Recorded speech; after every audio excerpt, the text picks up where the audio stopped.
Askar baba, assalamu alaikum. Siz qayan qaytdınız? Qayan keldiniz? Мен, значит, керамикадан. Aha. Керамикада турам, эшлеймін да. Askar baba, менә siz keldiniz мәчеткә, sizin белән сөйләшеп киттек. Яшьләр турында сүз кузгадык. Яшьләр эшләргә тиешме, эшләргә тиеш түгелме?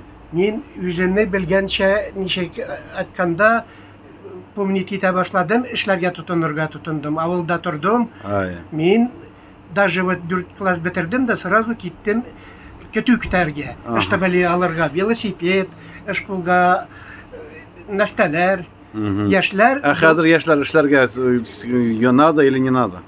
Непременно. Ага, ничә яшьтән эшли башларга тиеш? Сезнең внуклар бармы, балалар бармы? Ничә яшьтән эшлиләр алар? Внучкама 15 яшь, внугыма 17 яшь. Эшлиләрме? Эшлиләр инде. Кем булып? Берсе эшли, атасына помогать итә.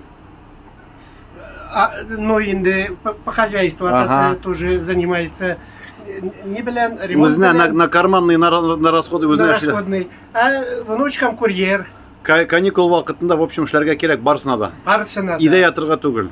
1 грамм да. Сез согласны с мнением, что труд преображает человека?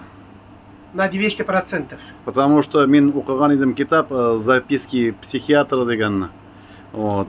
Әгәр кешенең вакыты күп булып эшләмәсә, башына дурной уйлар күп керә дигән. Күп керә и не знает, что делать. Монда ничек әйткәндә безнеңчә.